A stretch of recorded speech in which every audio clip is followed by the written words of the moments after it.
ওম শান্তি। আজ ২১ ফেব্রুয়ারি ২০২৬ আমরা সবাই বাবার অমূল্য মধুর মহাবাক্য শুনব।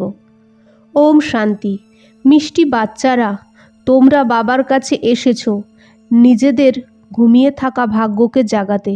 ভাগ্য জাগা মানে বিশ্বের মালিক হওয়া। আজকের প্রশ্ন, কোন জিনিস বাচ্চাদের বাবার সমান বুদ্ধিমান বানিয়ে দেয়? উত্তর, এই পড়া হলো তোমাদের বুদ্ধির খাবার। যে রোজ পড়া পড়ে অর্থাৎ এই খাবারকে নেয় তার বুদ্ধি পারস হয়ে যায়। পারসনাথ বাবা যে বুদ্ধিমানের থেকেও বুদ্ধিমান হয়, ও তোমাদের পারস বুদ্ধি বানায়। গীত। তকদির জাগাকর আই হু। ওম শান্তি। গানের লাইন শুনে মিষ্টি মিষ্টি বাচ্চাদের নেশা হওয়া উচিত। হয়তো কমন গান, কিন্তু গানের সারাংশ কেউ জানে না। বাবা এসে গান, শাস্ত্র ইত্যাদির অর্থ বোঝায়।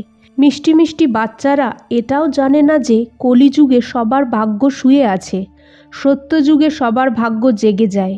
শুয়ে থাকা ভাগ্যকে জাগানো আর শ্রীমত দেওয়া অথবা ভাগ্য বানানো আর পুরুষার্থ করানো একজন বাবারই কাজ। ওই বসে বাচ্চাদের ভাগ্য জাগায়। যেভাবে বাচ্চারা জন্মায় আর ভাগ্য পেয়ে যায়, বাচ্চা জন্মায় আর জেনে যায় যে আমি এর ওয়ারিশ। হুবহু এটা হলো বেহাদের কথা। বাচ্চারা জানে যে কল্প কল্প আমাদের ভাগ্য জাগে, তারপর আবার শুয়ে পড়ে। পাবন হও তো ভাগ্য জাগে। পাবন গার্হস্থ আশ্রম বলা হয়। আশ্রম অক্ষর পবিত্র হয়।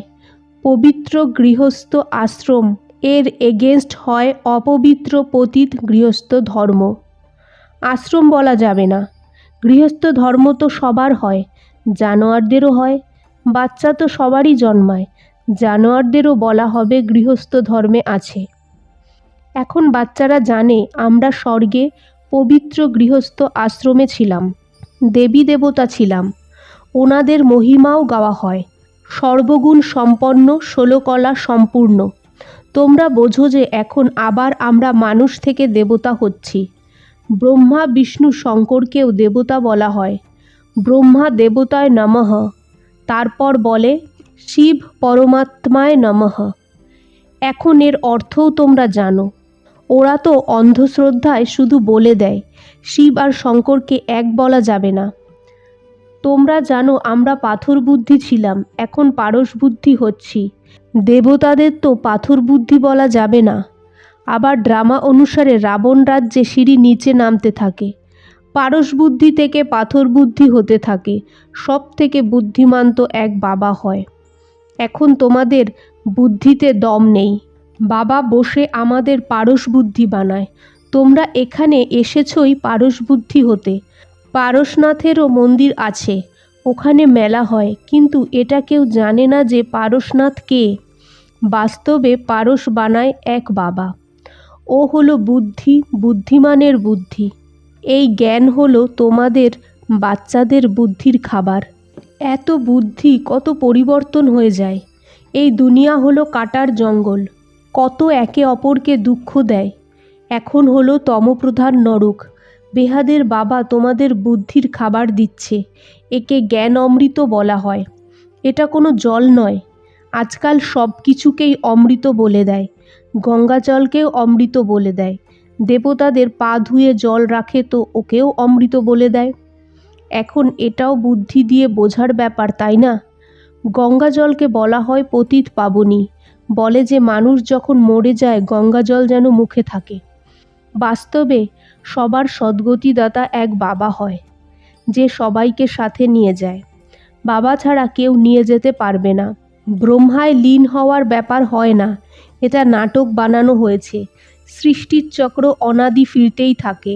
ওয়ার্ল্ডের হিস্ট্রি জিওগ্রাফি কিভাবে রিপিট হতে থাকে। এখন তোমরা এটা জানো, আর কেউ জানে না। মানুষ অর্থাৎ আত্মারা নিজের বাবার রচয়িতাকেও জানে না, যাকে মনেও করে যে ও গডফাদার। হাদের বাবাকে কেউ গডফাদার বলে না। গডফাদার অক্ষর অনেক রেসপেক্টের সাথে বলে। ওনার জন্যই বলে পতিত পাবন দুঃখহর্তা সুখকর্তা। একদিকে বলে দুঃখহর্তা সুখকর্তা, আর অন্যদিকে কেউ মারা গেলে বলে ঈশ্বরই সব দুঃখ সুখ দেয়। মহিমা করে, আর কিছু হয়ে গেলে ঈশ্বরকে গালি দেয়। আত্মা নিজের হিসাব কিতাব অনুসারে একটা শরীর ছেড়ে অন্য পার্ট প্লে করে। জ্ঞান না থাকার কারণে কত কান্না করে। নষ্টমোহা হতে হবে। আমাদের তো এক বাবা, আর কেউ নেই। এমন অবস্থা বাচ্চাদের হওয়া উচিত। সত্যযুগে দুঃখ হয় না, অকালে মৃত্যুও হয় না।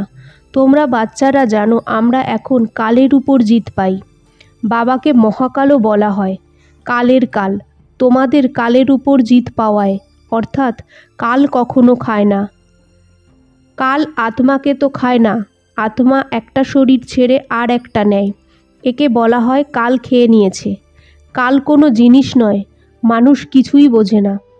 বাবা বোঝায় এই 5 বিকার তোমাদের বুদ্ধিকে কত খারাপ করে দিয়েছে।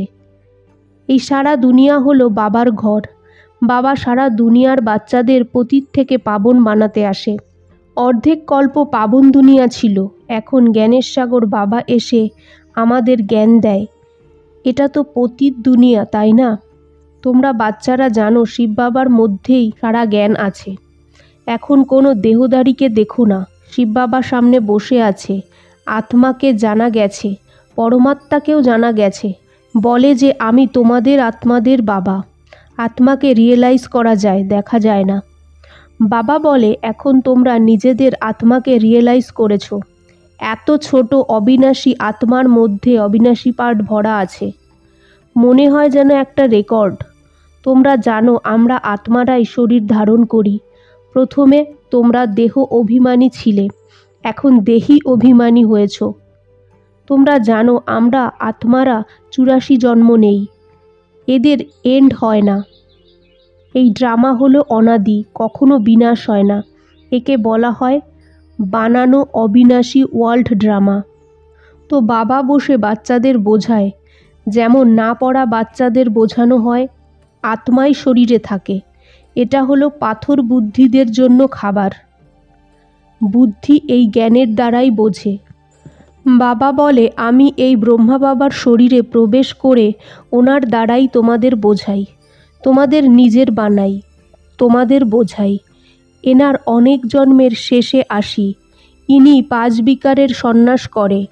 সন্ন্যাস করা লোককে যোগী ঋষি বলা হয়। এখন তোমরা হলে রাজ ঋষি। 5 বিকারের সন্ন্যাস তোমরা করেছ, তো নাম বদলায়। তোমরা তো রাজযোগী হও।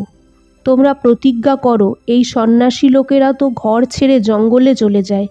এখানে তো স্ত্রী পুরুষ একসাথে থাকে। প্রতিজ্ঞা করে আমরা বিকারে কখনো যাব না। মূল কথাটা হলো বিকারের। তোমরা বাচ্চারা জানো যে শিব বাবা হলো রচয়িতা, নতুন রচনা রচে। ও বীজরূপ সৎ চিত আনন্দের সাগর, জ্ঞানের সাগর হয়। স্থাপনা বিনাশ পালনা কিভাবে করে এটা বাবা জানে, মানুষ জানে না। এখন বাবা বসে বাচ্চাদের সদ্গতি দেয়। বাবা আসে সবার সদ্গতি করতে। আচ্ছা মিষ্টি বাচ্চাদের গুড মর্নিং। আজকের ধারণা 1, বাবার থেকে সুখের বর্ষা নিয়ে সুখের দেবতা হতে হবে। সবাইকে সুখ দিতে হবে।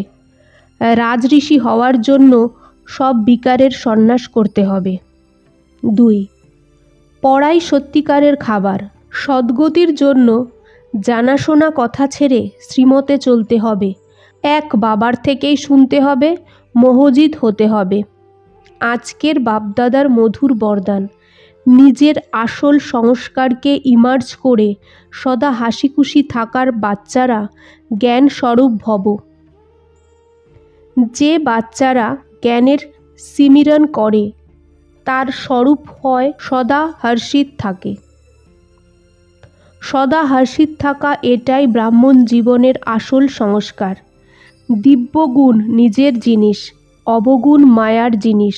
যেটা সঙ্গদোষে এসে যায় এখন ওকে পিঠ দেখাও, আর নিজের অলমাইটি অথরিটির পজিশনে থাকো তো সদা হর্ষিত থাকবে। কোনো অসুরি বা ব্যর্থ সংস্কার সামনে আসার সাহস রাখবে না। আজকের স্লোগান, সম্পূর্ণতার লক্ষ্য সামনে রাখো তো সংকল্পেও কোনো আকর্ষণ আকর্ষিত করতে পারবে না। ওম শান্তি।